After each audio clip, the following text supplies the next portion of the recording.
Democratic politics part 1 हम लोग का लास्ट चैप्टर है आज, और इस चैप्टर के डिस्कशन हम लोग स्टार्ट करते हैं। जो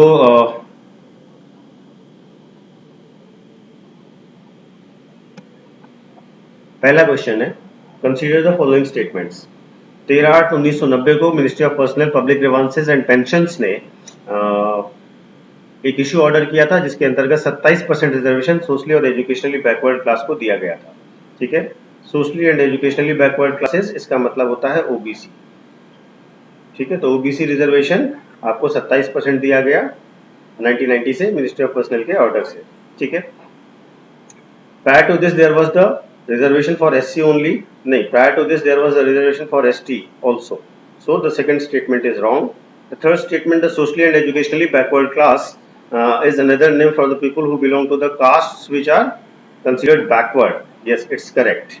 ठीक है, तो जो भी जो लोग पिछली जातियों से जुड़े हैं उनके लिए सोशली और एजुकेशनली बैकवर्ड टर्म का इस्तेमाल किया जाता है। तो पूछा गया which one are correct, तो आप इस पे लगाइए सी। Coming to the next question, number 2. Consider the following statements about the structure of government of India. The president is the de facto head of the country and the prime minister is the head of the government. देखिए, president जो है वो de facto head नहीं होता है, वो de jure head होता है। ठीक है, मतलब जो de facto का मतलब होता है कि जो रियल पावर्स को अपने पास रखता हो। तो हमारे यहाँ जो सिस्टम है, जो बेसिकली जिस सिस्टम को हम कहते हैं वेस्ट मिनिस्टर मॉडल, उसके अंतर्गत जो होता है वो जो हेड ऑफ द गवर्नमेंट होता है, यानी कि सॉरी, जो प्रेसिडेंट होता है वो हमेशा डी ज्योर अथॉरिटी होता है, ना कि de facto authority. De facto authority हमेशा काउंसिल ऑफ मिनिस्टर्स को बोलते हैं, ना कि प्राइम मिनिस्टर को। ठीक है, तो यहाँ पर डी ज्योर अथॉरिटी कहेंगे प्रेसिडेंट को, ना कि डी फैक्टो अथॉरिटी, इसलिए पहला स्टेटमेंट तो आपका गलत हो गया। सेकंड स्टेटमेंट कह रहा है prime minister is the head of the government. देखिए, prime minister is the head of government का स्टेटमेंट करेक्ट है। अगर हेड ऑफ द स्टेट शब्द का इस्तेमाल किया जाता तो ये होता प्रेसिडेंट। ठीक है, अगर हम हेड ऑफ द गवर्नमेंट की बात कर रहे हैं तो council of ministers headed by prime minister का मतलब हो रहा है, तो इसलिए ये स्टेटमेंट सही हो गया, सॉरी रॉन्ग हो गया। पहला वाला और दूसरा वाला सही हो गया। तो आपसे क्वेश्चन पूछा गया करेक्ट वन चूज करना है, तो आप इसमें चूज करिए बी को।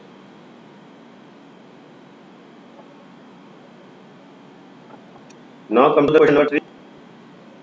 Consider the following statements about the parliament. It consists of 2 houses and the president of India. Yes, इसमें प्रेसिडेंट ऑफ इंडिया और 2 हाउसेस होते हैं, यानी कि पार्लियामेंट का मतलब है प्रेसिडेंट, लोकसभा और राज्यसभा। ठीक है, इसको हम कहेंगे parliament. The upper house is the Lok Sabha and the lower house is the Rajya Sabha. देखिए, जो लोकसभा है उसको हम लोअर हाउस कहते हैं, लोकसभा को हम लोग लोअर हाउस कहते हैं, और जो राज्यसभा है उसको अपर हाउस कहते हैं। ठीक है, तो ये स्टेटमेंट रॉन्ग हो गया क्योंकि उल्टा लिखा हुआ है। और the third one is prime minister must have majority support in the upper house. No, prime minister must have majority support in the lower house, that is Lok Sabha. ठीक है, तो प्राइम मिनिस्टर का कहाँ मेजॉरिटी होना चाहिए? हमेशा लोकसभा में होना चाहिए। तो क्वेश्चन ये है कि इनकरेक्ट आपको चूज करना है। तो फर्स्ट वन तो करेक्ट था, लेकिन सेकंड और थर्ड इनकरेक्ट था, इसलिए इसका आंसर होगा B.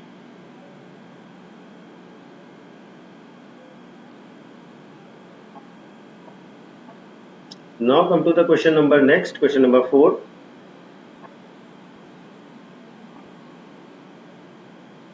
Question number 4, the Indira Sahni case versus Union of India case के बारे में स्टेटमेंट्स पर आपको विचार करना है। पहला, it is also known as Mandal commission case. Yes, सही है। इंदिरा साहनी केस आपका ओबीसी रिजर्वेशन से रिलेटेड था। ठीक है, इसी को मंडल कमीशन केस भी कहते हैं, जिसमें 27% रिजर्वेशन का डिसीजन दिया गया था।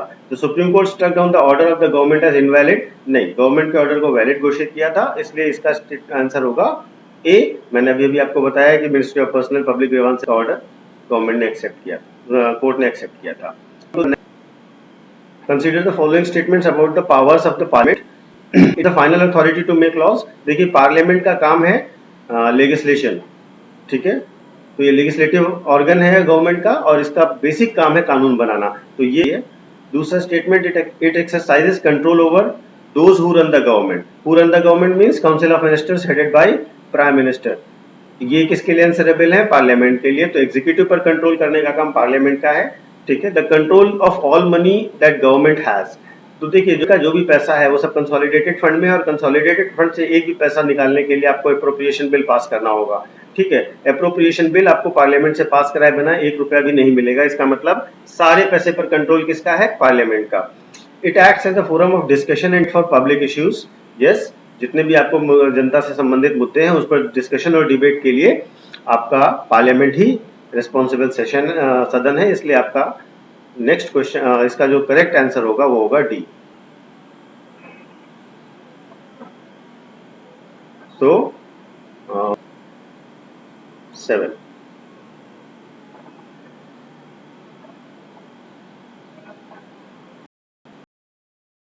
Question number 7. Consider the following statements about the houses of parliament. Both houses have similar strength. Lok Sabha strength बहुत ज्यादा होती है और राज्यसभा की 250 ही होती है।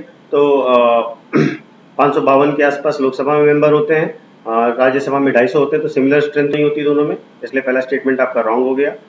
The members of Rajya Sabha are elected, directly elected and represent states. देखिए राज्यसभा के मेंबर हैं वो स्टेट्स का रिप्रेजेंटेशन जरूर करते हैं, लेकिन they are not directly elected, they are indirectly elected by the representatives of people, ठीक है। The members of Lok Sabha are indirectly and represent the people as a whole. Yes, they are representing the people as a whole.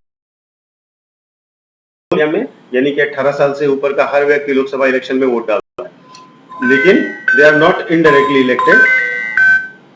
They are elected the universal adult suffrage. तो आपका third statement जो है वो गलत हो गया। तो question ये है कि इनकरेक्ट आपको चूज करना है, तो स्टेटमेंट आपके गलत है।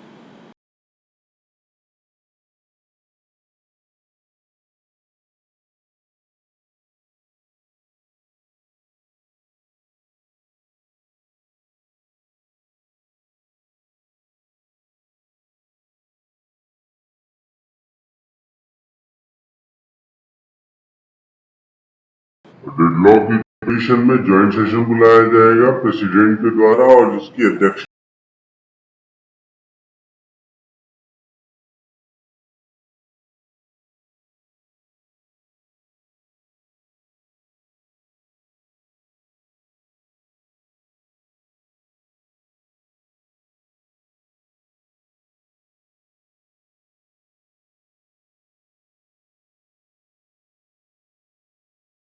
मैंने अभी आपको बताया कि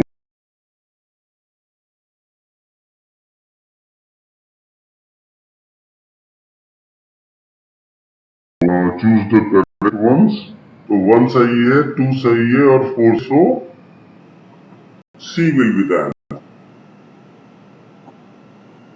now come to the question number 9।